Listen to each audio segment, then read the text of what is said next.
pretty good at running routes too. And he also, when he started off his career, he was a kick returner. So since he's willing to be a kick returner and good at it, like you said, it's important to be able to get onto the field right away. So he can come in right away and he can be the kick returner and he can be a change of pace back. His weakness is his body size is going to scare off some team. Since he is a little smaller and isn't that physical, he'll need to really improve his technique with his pass blocking to hold up against the bigger guys. And since his yardage after he got wrapped up really wasn't there since he is a little bit smaller.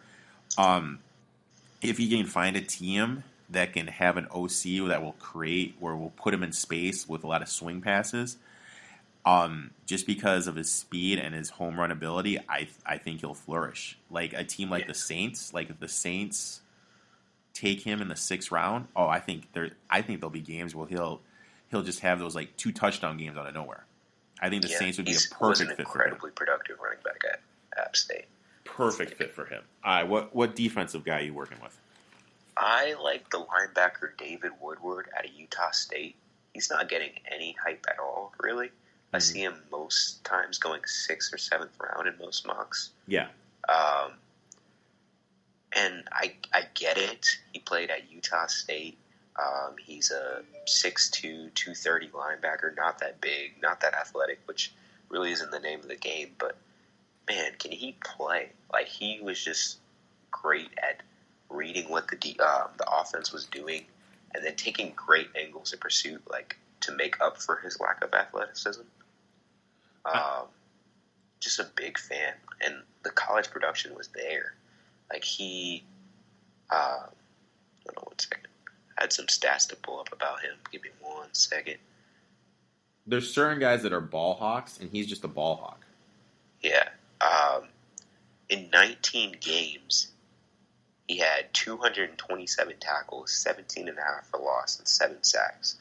And I'm not always like a numbers guy, but those stats don't lie. Like, he just had a sixth sense of where the ball was going to and finding it. And yeah, he's not the best at man coverage, but he had very good zone coverage instincts from what I saw. So I really like him. And plus, the NFL, like their official combine thing, has it as a chance to make the end of the roster or like a practice squad. That's the grade they gave him. But I have a day 2 grade on him. Like, he's that good to me.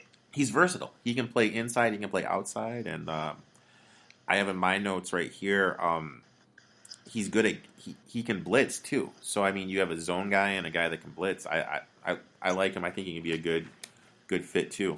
My next guy, my defensive guy I have is Harrison Hand. I like guys that come from a football family. His cousin Turk McBride had a 7-year career in the NFL. His cousin Perez played at USC.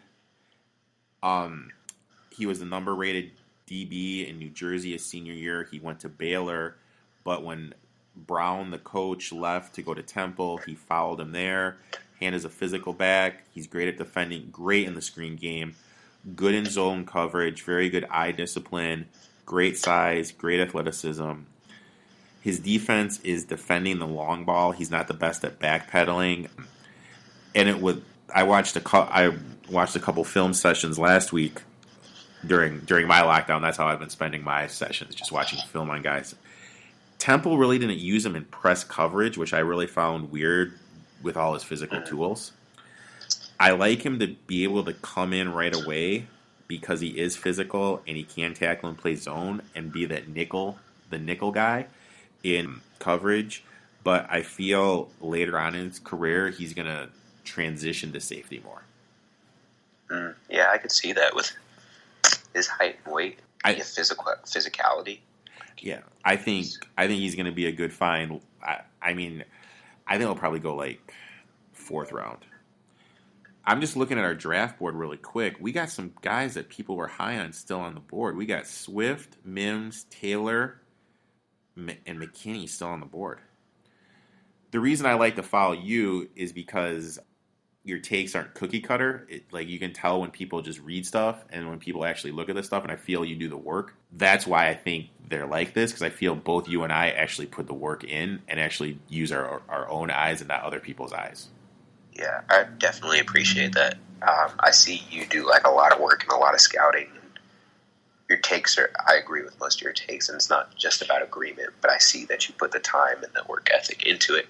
I think for our board, we just see the devaluing of running backs that's been happening recently in the NFL, which explains Swift and Taylor. I mean, some team, if they go, they're probably going late in the first round. So I'm fine with that. As far as Mims, yeah, I would say he'll probably be drafted in the first round. It was just between him or like an offensive tackle, and most of the times we went offensive tackle for a team, you know. But also, like, sense. I also feel there is going to be a wide receiver. And now, granted, I don't know which one, since the depth is so big, he's going to fall on the board. Yeah, teams might be like, oh, I can get a Chase Claypool in the third round, or oh, I can get a Michael Pittman in the second round, you know. Oh, so they might. And I think both those two are going to be good at the NFL level. I really want Claypool to switch to tight end permanently. Like, I think he would just be a matchup nightmare for any linebacker that tries to cover. Oh, really? I think they should keep him. I think they should keep him at wide receiver, just because I don't know if his inline blocking. I don't know if he would be able to inline block. I think Pittman's willingness to play special teams, he'll get on the field earlier, and when they see what kind of athlete he is, I think that will help him play wide receiver earlier, if that makes sense. Looking at some of the other day 2 guys, who are some of your favorites that are still on the board? Day 2 guys. So we're talking here second round. I kind of like. I really like Akers, man. I'm an Akers truther. I think his situation in Florida State was awful, and I think the fact he was actually able to produce with such a crappy coach, such a crappy quarterback, such a crappy offensive line, and you put that guy surrounded by talent and a competent coaching staff, I think he's going to bloom. I think he's going to take off. Florida State was in shambles, yeah. Oh my God, Florida State's awful. Year, so. I love offensive line. I could talk offensive line for days, because I really feel that's where football is won, in the trenches. And I love Lloyd Cushenberry from LSU.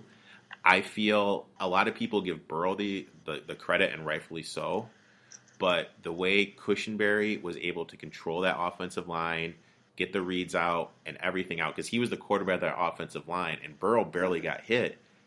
I think he's going to be a great find, and he probably won't go to the third or fourth round. Yeah. I'm releasing, like, something tomorrow, like a post tomorrow, like my guys of the NFL draft. Uh-huh. And a lot of them are actually still available on day 2. Like Grant Delpit, I just love his athleticism and versatility. Like, I see, like, Derwin James-esque, you know, like, I think he can be that level of playmaker on a defense. I'm not too concerned about, like, his tape this year, because I still think he played well. And I think once he gets to the next level, I think those motor concerns might disappear, because I don't. LSU, it was just like the game was easy for them in a way. Like, they didn't have too many close games, you know. Which I hate to say that. Like, I always want to see a prospect give it their all, but I don't know. Grant Delpit, like, he's one of my favorite prospects. Jalen Johnson, the cornerback from Utah. Yeah, he's like long, very good in man coverage. He might be one of those people that grabs too much, like in the first year as he's trying to adjust to the pro game. Yeah. But I really like him. He's one of my favorite cornerback prospects in the entire draft. And then Tyler Biadasz, the center from Wisconsin. Okay. I think earlier in the year, he was getting first-round consideration, but he's dealt with some injuries and stuff like that. But he's going in the third round in a lot of mocks, and I have a late first-round grade on him. I'm a big fan, because he was an excellent run blocker, can play guard, can play center. Not overly physical, but just very good technique, very good at pulling, and just has a good command and feel for the game. So those are some of mine. I mean, like, I've been posting, like, some deep sleepers I like, and I posted it this morning. The tight end I really, really like that I think is going to be like good at the next level is Sullivan from LSU. And I mean, I posted it today on my Instagram feed. I just think he's going to be able to come in and play right away because he's so good at running routes. And then his willingness to learn to block. And then when I found out more about his history about being homeless, parents in jail, I just fell more in love with the kid. And I really think wow, I didn't even know all that. oh yeah, like his parents were in jail and him and his brother were like literally living under a bridge. And when you get a player and everyone in college wants to go to the NFL, that's the goal.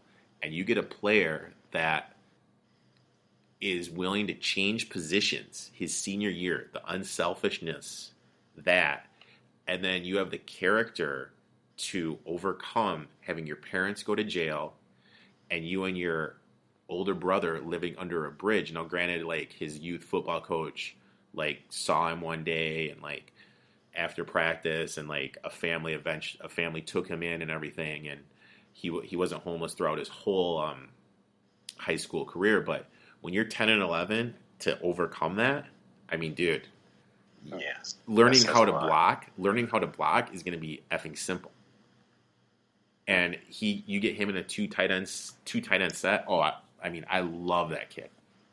Love that kid. In fact, if I know my Lions got Hawk, but if they could take him, oh, I'd love it. Love it. But hey, man, I really enjoyed this. I really enjoyed the back and forth, the sharing ideas and everything. We should definitely do this again, man. Oh, absolutely, 100%. I really enjoyed it. It was nice to have someone to talk sports with. I know I'm with my family sometimes, and they're just like, I don't care too much, like about the depth I want to go into. So definitely it was good to have someone else who's knowledgeable and wants to talk sports. So, yeah, I would love to do this again, like maybe closer to the season or maybe just after the draft or something like that. Oh, yeah, we could go after the draft and we can like go through what we like, what we dislike, maybe find an undrafted player or something. We could definitely do that. Yeah, so let's plan after the draft. I'm in college right now, but like I'm finishing up the school year in like the coming weeks, so like I'll have plenty of free time. So like just hit me up one day and could film an impromptu one or like schedule something out. Like I'm free for most of the time. So. Sounds good, man. Well, thanks for coming on, and we'll talk soon.